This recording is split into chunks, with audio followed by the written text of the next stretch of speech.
Bloodlines are sometimes not a bond but a life sentence. When the mother who ruthlessly abandoned me 20 years ago suddenly appeared at my corporate lobby with a fake smile and her spoiled son, I knew instantly this was no family reunion. She did not come to heal wounds. She came to demand an extortionate price for my existence. But she had no idea I had already prepared a flawless trap to bury that greed forever. Hello, everyone. Before today's story begins, we'd like to share a quick message. YouTube recently removed our monetization, cutting off our income.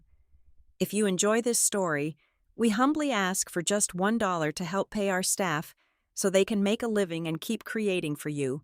Thank you for saving us. Now let's begin the story. My name is Kendall Graham.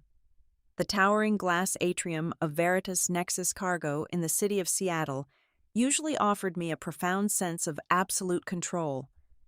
As the director of supply chain management for a global logistics firm, my days were strictly governed by precision data analytics and perfectly predictable outcomes.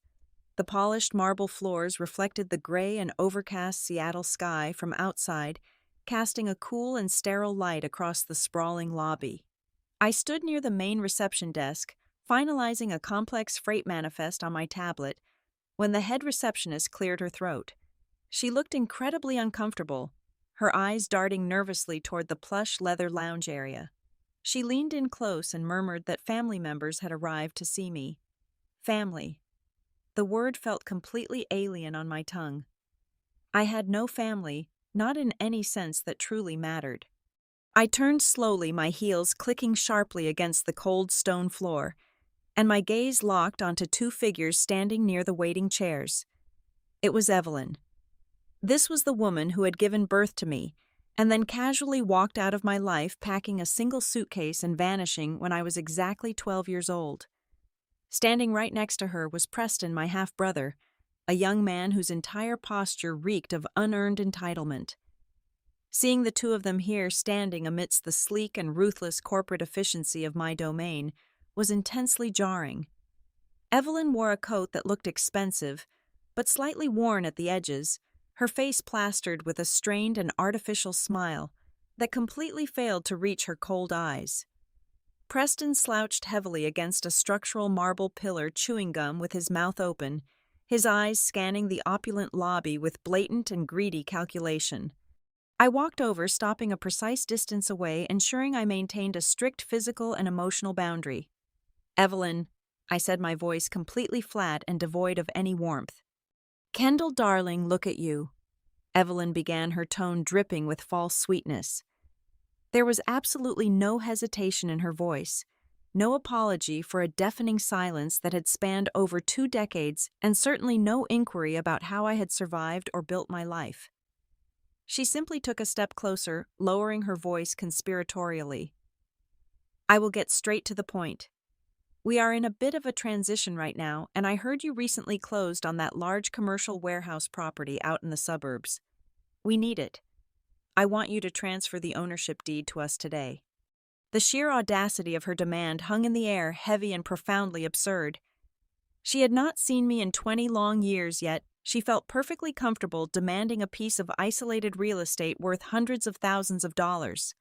Before I could even fully process the ridiculousness of her statement, Preston pushed himself off the pillar and stepped forward, aggressively invading my personal space. "Yeah, listen," he said, his tone incredibly insolent and demanding. "That spot is exactly what I need. I am launching a new startup, an import and export business, and that secluded suburban location is perfect for my logistics. You are loaded anyway. You owe it to the family to help us out. Consider it your basic obligation to get my business off the ground." A normal person might have shattered at that very moment. A normal daughter might have cried, screamed, or unleashed 20 years of pent-up rage at a mother who ruthlessly abandoned her. But I felt absolutely nothing. No tears blurred my vision, and no heat of furious anger rushed to my cheeks. Instead, my honed professional instincts immediately kicked in. I am a master of observing variables, identifying risks, and neutralizing threats. I looked very closely at Evelyn. Her fake smile was rapidly slipping. Her hands, which were clutched so tightly around the leather strap of her purse that her knuckles turned white, were trembling slightly.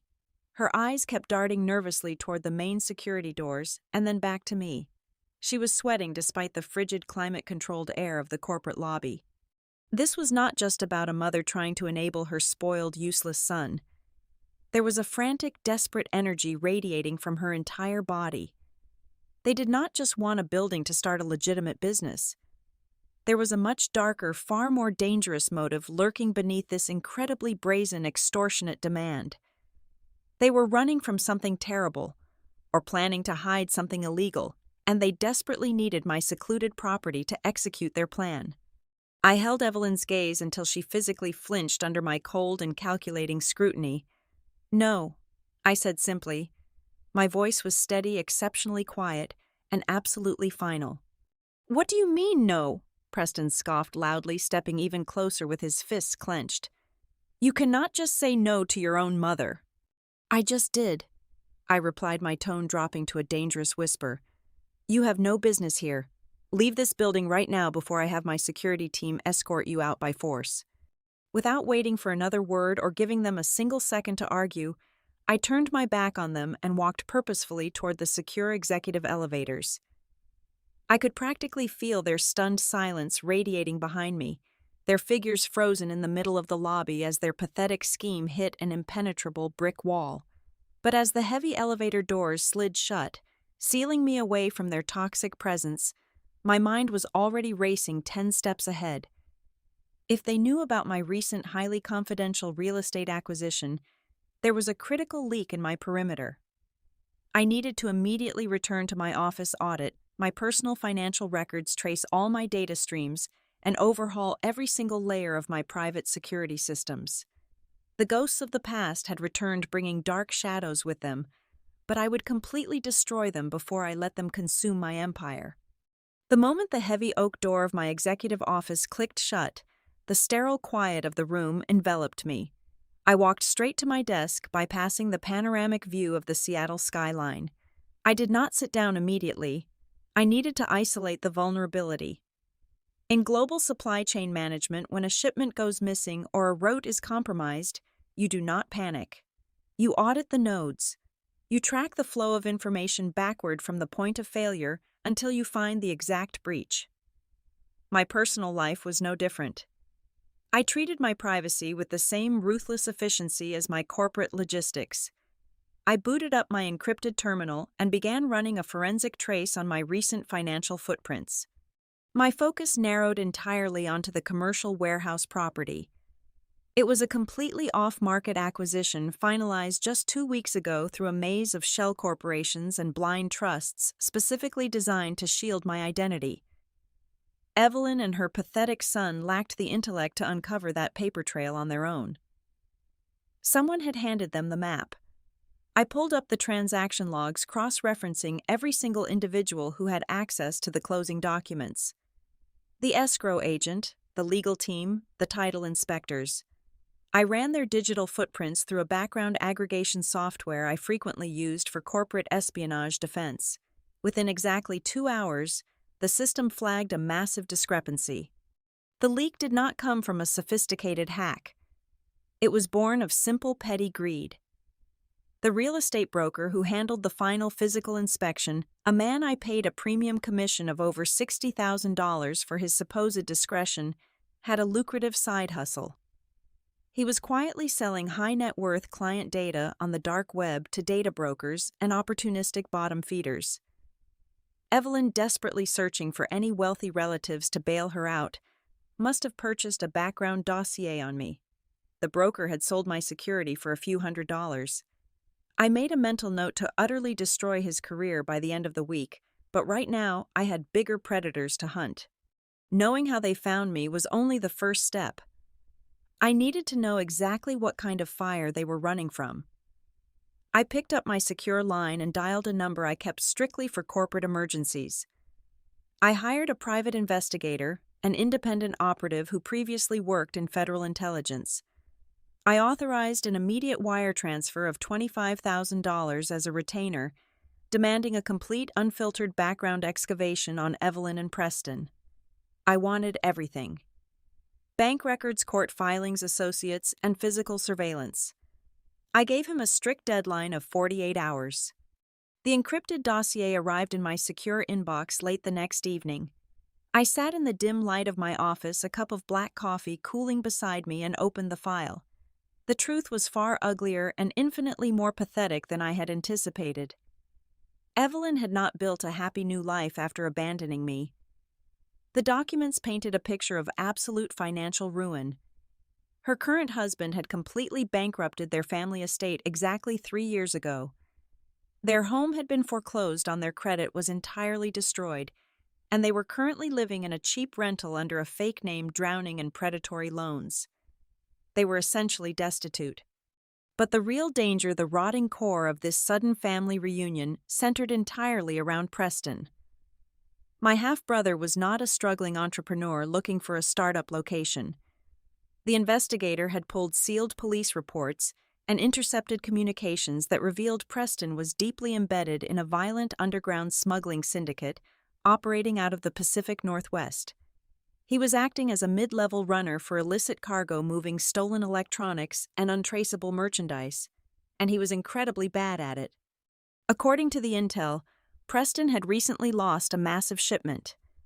He was currently holding a debt of over $400,000 to a ruthless local gang. The dossier included a transcript of a threatening message left on his phone. The syndicate had given him a strict deadline of exactly 1 month to repay the cash in full. If he failed, they promised to break every bone in his body. However, they offered him one alternative. If he could provide a secure, unmonitored, and highly discreet transit location to harbor their incoming contraband, they would consider his debt settled. The puzzle pieces violently slammed into place. The sudden visit, the desperate sweating, the absurd demand for my property. My isolated commercial warehouse in the suburbs was not going to be a startup office. It was going to be a drop house for an organized crime syndicate. Evelyn and Preston were entirely willing to sacrifice my property, my freedom, and my life to save his worthless skin. They wanted to trick me into handing over the keys so they could funnel illegal goods through my name. A cold, dark satisfaction washed over me. They thought they were playing a vulnerable daughter. They had no idea they just walked into the crosshairs of a woman who controlled logistics empires. I closed the dossier and began drafting a plan. If they wanted a warehouse so desperately, I was going to give them exactly what they asked for. I could have handed the intelligence dossier straight to the federal authorities right then and there.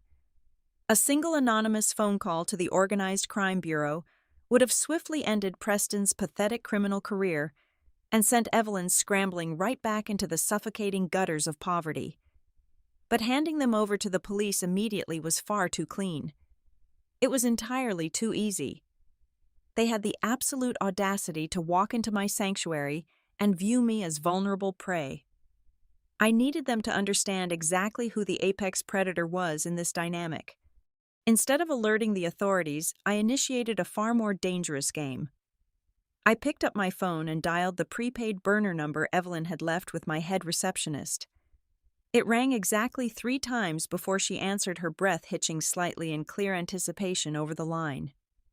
I carefully injected just the right amount of hesitant vulnerability into my voice, strategically softening my usual sharp edges. I told her I had been doing a massive amount of thinking about family, about the painful gap of the past 20 years, and that perhaps I had been much too hasty and defensive in my initial dismissal. I suggested she and Preston come to my downtown residential penthouse that evening so we could discuss the warehouse property in a much more comfortable private setting. She agreed instantly, her voice trembling with barely contained greedy excitement. She genuinely believed her manipulative charm had already won. They arrived at my building exactly on time at 7 o'clock that evening. My penthouse spanned the entire top floor of a highly secure residential tower, offering a sweeping, uninterrupted view of the glowing Seattle skyline. I stood near the kitchen island and watched them step off the private access elevator. Evelyn was wearing the exact same worn coat from the lobby, but she had added an absurdly large fake pearl necklace to try and match the towering elegance of her surroundings. Preston trailed closely behind her, his eyes immediately darting to the expensive modern art hanging on the walls and the massive smart television anchoring the living room. He looked exactly like a starving rat frantically scoping out a massive pantry. I gestured politely for them to sit on the imported Italian leather sofa in the center of the room. Evelyn immediately launched into the performance of a lifetime. She leaned forward, squeezing her eyes tightly shut, until genuine-looking tears finally began to roll down her heavily powdered cheeks. She spun a profoundly pathetic narrative about how young and foolish she was when she walked out, how completely overwhelmed and terrified she felt being a mother, and how she had thought of me every single day for 2 long decades. It was a spectacular, sickening display of manipulative fiction. She reached across the glass coffee table, aggressively attempting to grasp my hands in hers. I allowed her to hold them, forcing every muscle in my body not to violently recoil at her touch. I played the part of the desperately lonely, highly successful daughter secretly craving maternal validation. I nodded slowly, maintaining a soft, forgiving, and entirely fabricated expression on my face. While Evelyn was intensely busy crying and monopolizing my direct attention, I kept my peripheral vision firmly locked on Preston. After exactly 15 minutes of his mother's theatrical weeping, he abruptly stood up loudly, claiming he desperately needed to use the restroom. I simply pointed down the long, dimly lit hallway, knowing perfectly well that the first door on the right was not the guest bathroom. It was my primary home office.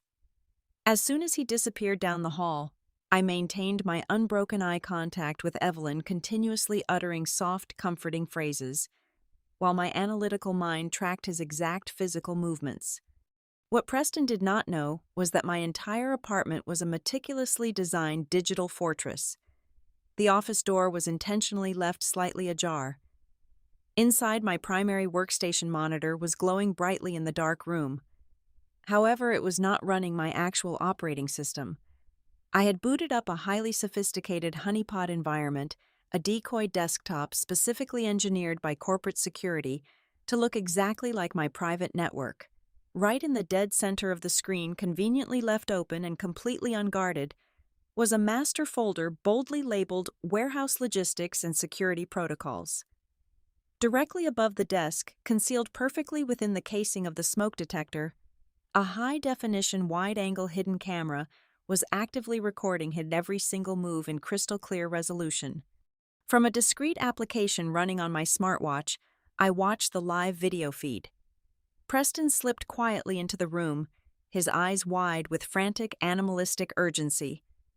He rushed straight to the desk, pulled a small silver flash drive from his jacket pocket, and jammed it violently into the computer port. I watched as he rapidly dragged the decoy security files, which included the static entry codes and the structural blueprint schematics of the commercial warehouse, straight onto his drive. His hands were shaking so violently from the adrenaline that he almost dropped the wireless mouse off the desk. I generously let him finish the entire file transfer. I let him feel the intoxicating, euphoric rush of his apparent criminal success. Then I gently pulled my hands away from Evelyn, politely excused myself to get some tissues, and walked quietly down the hallway. I pushed the office door wide open just as Preston was yanking the flash drive out of the machine. He spun around violently, his face turning completely pale white, his eyes wide with absolute, undeniable terror. He stammered uncontrollably, looking frantically around the room for a plausible excuse, ultimately claiming he had gotten terribly lost trying to find the sink. The lie was so incredibly stupid and poorly delivered, it was almost insulting to my intelligence. I looked at him, then looked directly at the glowing computer screen. I allowed a look of mild, innocent confusion to cross my face, perfectly masking my deadly intentions. "The bathroom is the next door down the hall, Preston," I said, my voice completely smooth and devoid of any accusation or suspicion. "Did you need to use the computer for something?" He shook his head violently, aggressively, shoving his trembling hands deep into his pockets to hide the stolen digital drive. He mumbled a pathetic apology and practically sprinted past me toward the actual restroom. I stepped into the office and quietly closed the heavy door behind me. The absolute moment I was entirely alone, the vulnerable daughter facade dropped completely. I smiled. It was a cold, calculating, and ruthlessly predatory smile.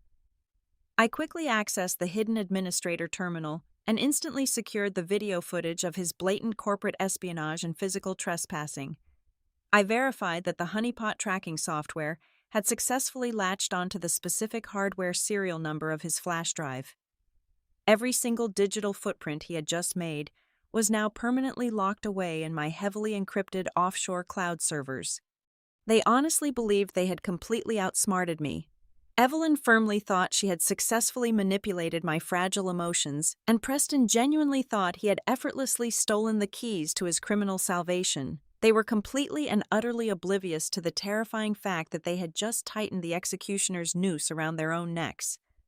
The static security codes I intentionally let him steal were entirely real, but I maintained complete and absolute remote control over the master grid. I now possessed every single piece of irrefutable evidence I needed to orchestrate a catastrophic, inescapable downfall. The stage was perfectly set. I walked back out to the brightly lit living room to pour my treacherous mother a large glass of incredibly expensive red wine, entirely ready to privately celebrate their imminent and total destruction. 2 days after our little family reunion at the penthouse, I invited Evelyn and Preston to a neutral coffee shop downtown to finalize our arrangement. I slid a heavy brass spare key across the polished wooden table. Right beside it, I placed a meticulously drafted commercial lease agreement. It was 45 pages of incredibly dense, suffocating legal terminology. Hidden deep within the labyrinth of standard clauses were highly specific stipulations that legally transferred absolute and total liability for any and all physical contents stored on the premises directly to the signees. I had my corporate legal team engineer it to be an airtight death warrant. Evelyn, completely blinded by her own greed and the illusion of victory, barely even glanced at the first page before eagerly signing her name on the dotted line.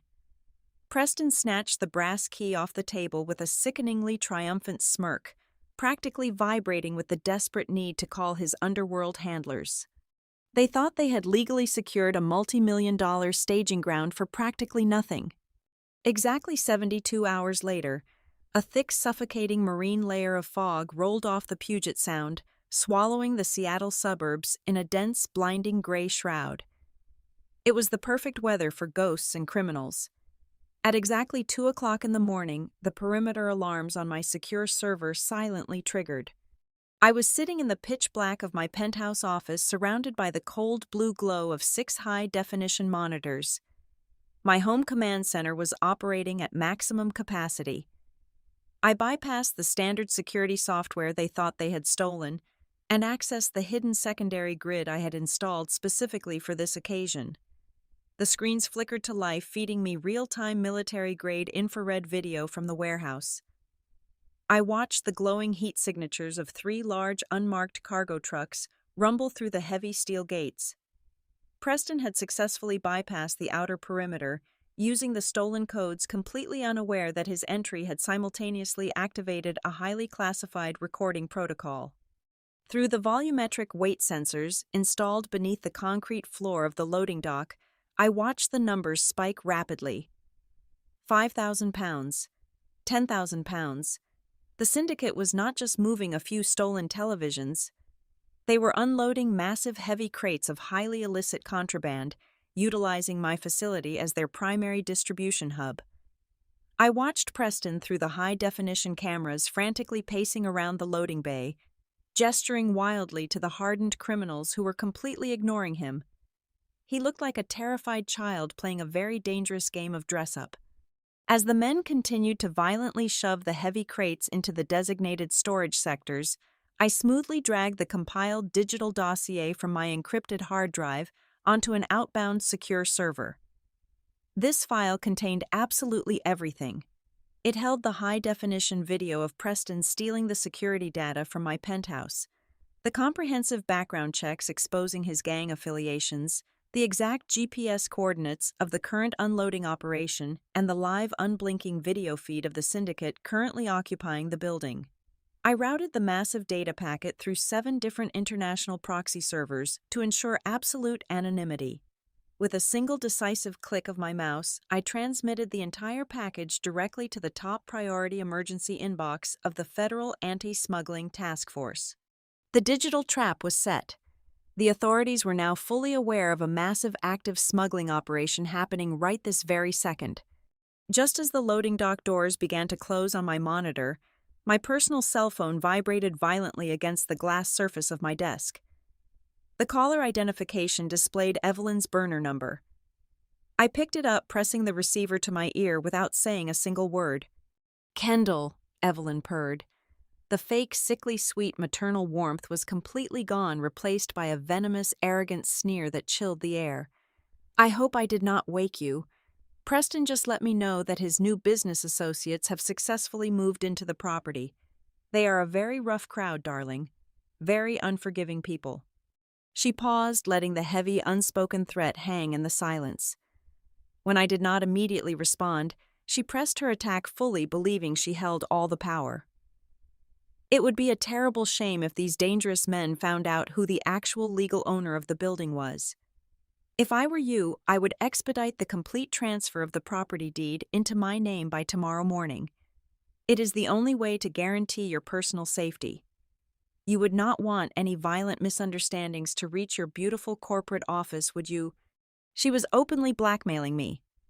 She was using a violent criminal enterprise to extort a permanent property transfer, completely confident that my fear would force me into total submission. I leaned back in my ergonomic chair, my eyes locked on the live video feed where the criminals were now locking down the facility.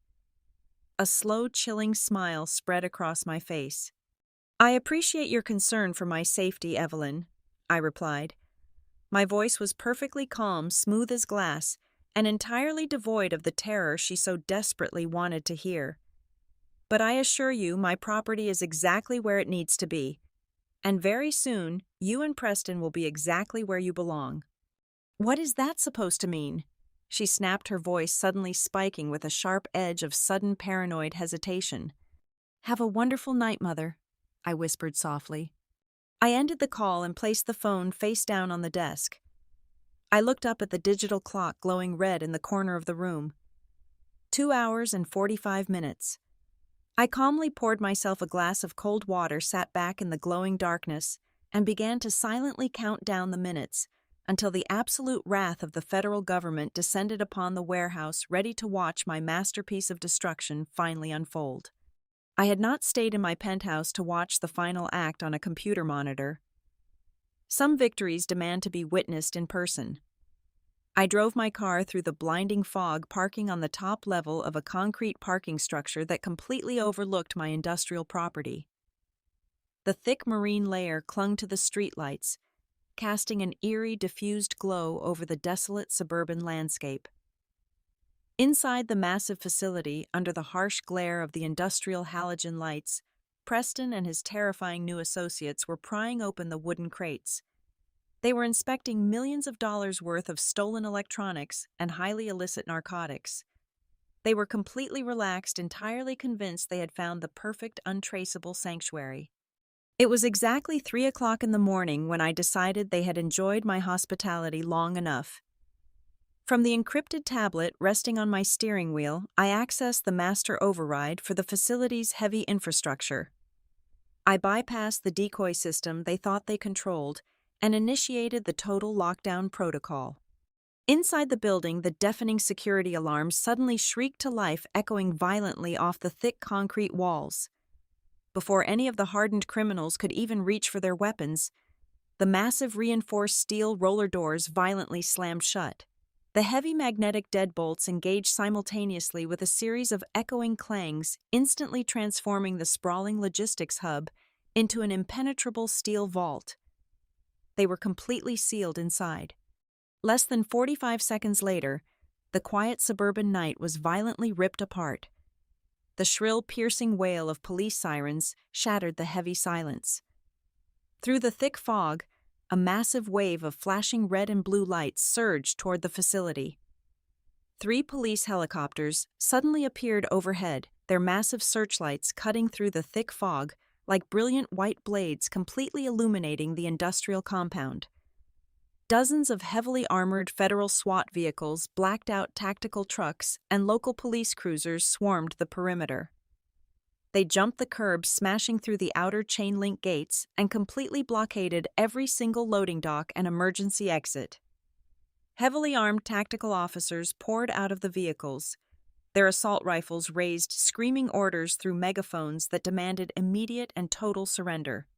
From my elevated vantage point in the parking structure, I watched the absolute chaos unfold through a pair of high-powered night vision binoculars.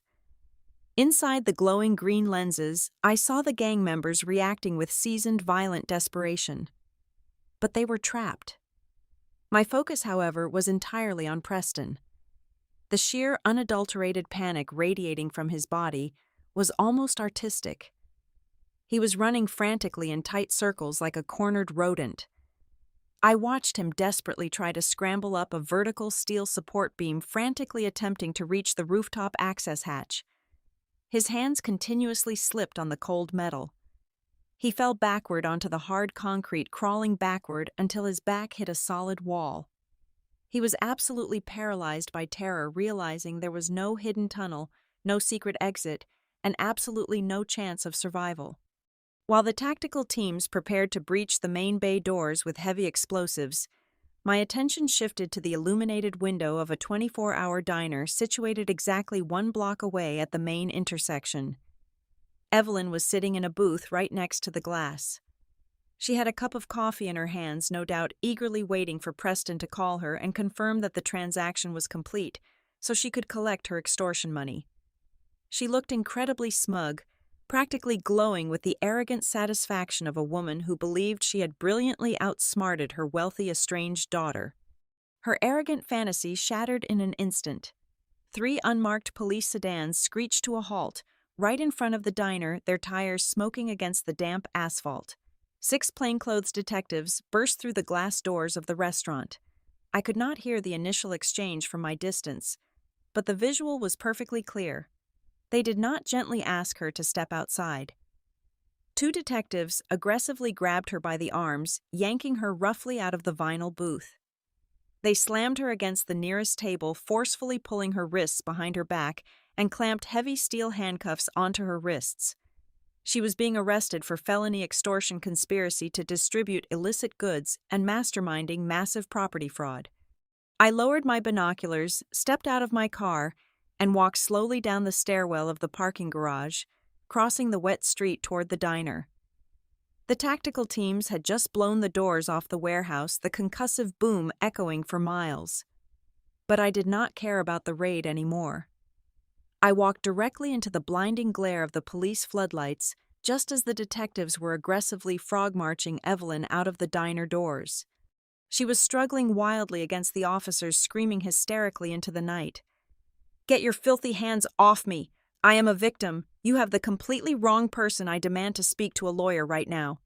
Then her wildly thrashing head snapped forward and her eyes locked directly onto mine. I stepped out of the dark shadows and stood perfectly still on the wet sidewalk. I did not smile. I did not gloat.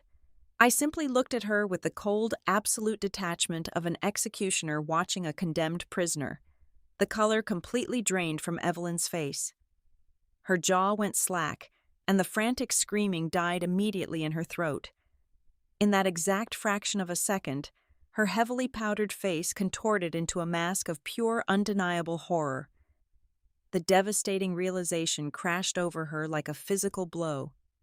The daughter she had callously thrown away 20 years ago, the woman she thought was desperately vulnerable and easily manipulated, was the exact architect of her total destruction. I had not just caught her.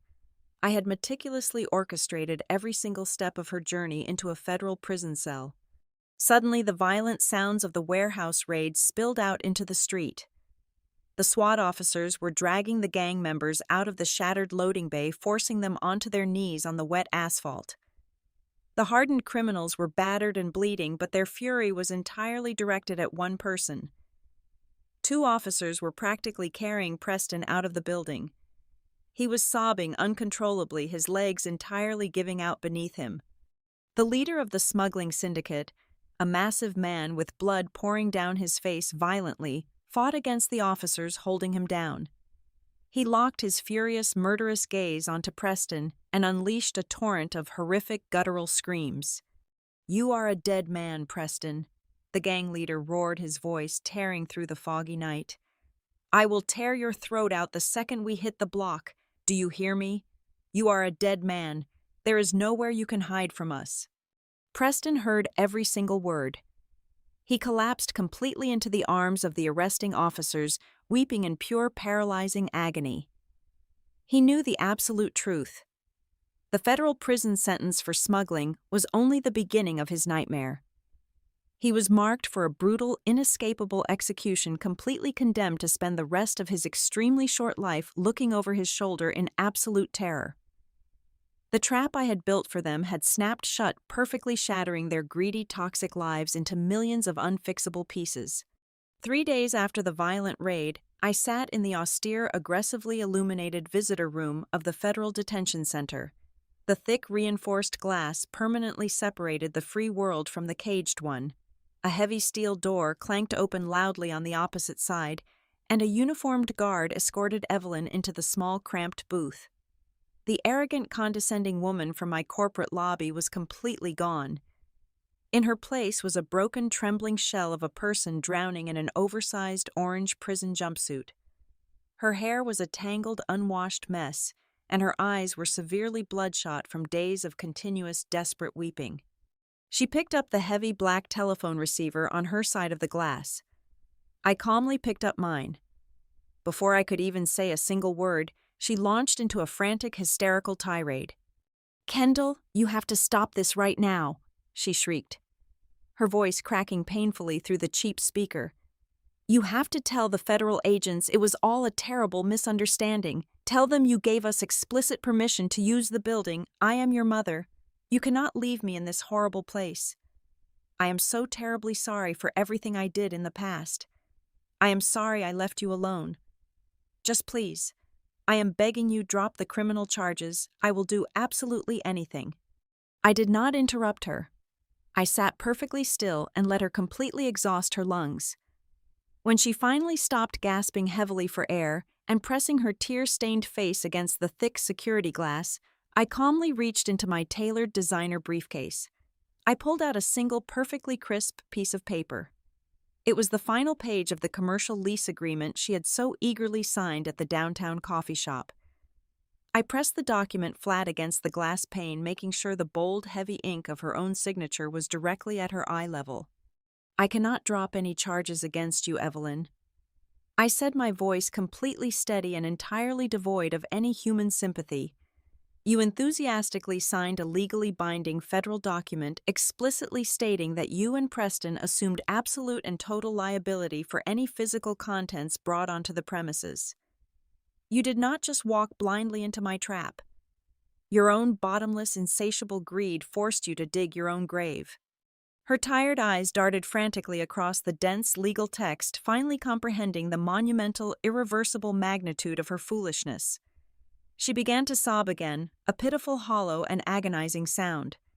"Blood does not make a family," I told her, my tone dropping to a quiet, absolute finality.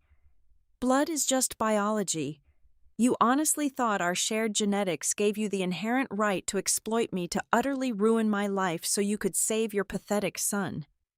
But you were completely wrong. You were nothing but a malignant tumor in my life, and I used my own intelligence and my own power to completely excise you forever. I am entirely done with you. Have a terrible life behind bars."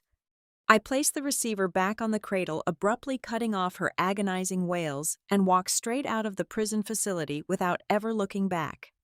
The legal fallout was swift and utterly merciless. Preston was formally charged with federal racketeering, grand larceny, and the organized distribution of illicit contraband. Given the sheer, undeniable volume of the digital evidence I anonymously provided, the prosecuting attorneys did not even offer him a basic plea deal. He was facing a mandatory minimum sentence of 20 years in a maximum security federal penitentiary. But the cold walls of a prison cell would offer him absolutely no sanctuary. The brutal underground syndicate he had foolishly betrayed had an incredibly long reach, and they had explicitly promised to hunt him down the second he entered the general inmate population. He would spend every single day of the next 2 decades jumping at shadows, living in a perpetual state of terrifying, inescapable paranoia. Evelyn lost absolutely everything she had left in the world. The federal authorities seized her remaining meager assets to pay for the massive fines associated with her conspiracy and fraud charges. She was completely destitute, facing years of miserable, agonizing atonement behind bars, permanently stripped of her false elegance and left to rot in the crushing poverty she had so desperately tried to escape. As for me, I returned to the towering glass atrium of Veritas Nexus Cargo. The incredible news of how I had single-handedly dismantled a major criminal organization using our own supply chain logistics software spread rapidly through the executive board. They did not see a fragile victim. They saw an incredibly ruthless, highly efficient corporate tactician. By the end of the month, the chief executive officer personally called me into his private office. He handed me a massive promotion, officially naming me the Senior Director of Global Operations, specifically citing my exceptional, unflinching crisis management skills. Late that evening, I stood entirely alone in my new expansive corner office. I poured myself a glass of 20-year-old scotch and walked slowly over to the massive floor-to-ceiling windows. I looked out over the sprawling, glowing metropolis of Seattle. The city lights sparkled brilliantly against the dark night sky, representing a vast network of absolute power and endless possibility. I took a slow sip of the dark liquor and allowed a genuine, deeply satisfied smile to cross my face. I had completely shattered the toxic ghosts of my past, and I had emerged exponentially stronger. I finally understood the greatest truth of all. The cruelest, most brilliantly devastating revenge you can ever inflict upon those who try to destroy you is simply living a massively, unapologetically successful life. Thank you so much for listening to today's story. We hope you enjoyed it. As an ad-free channel, your support is what keeps us alive. Please support Violet Revenge Stories with just $1 via the QR code on the screen or click the link in the description box or pinned comment. Also, we'd love to connect with you. Please leave a comment telling us which city or state you're listening from. Thank you for standing with us, and see you in the next stories.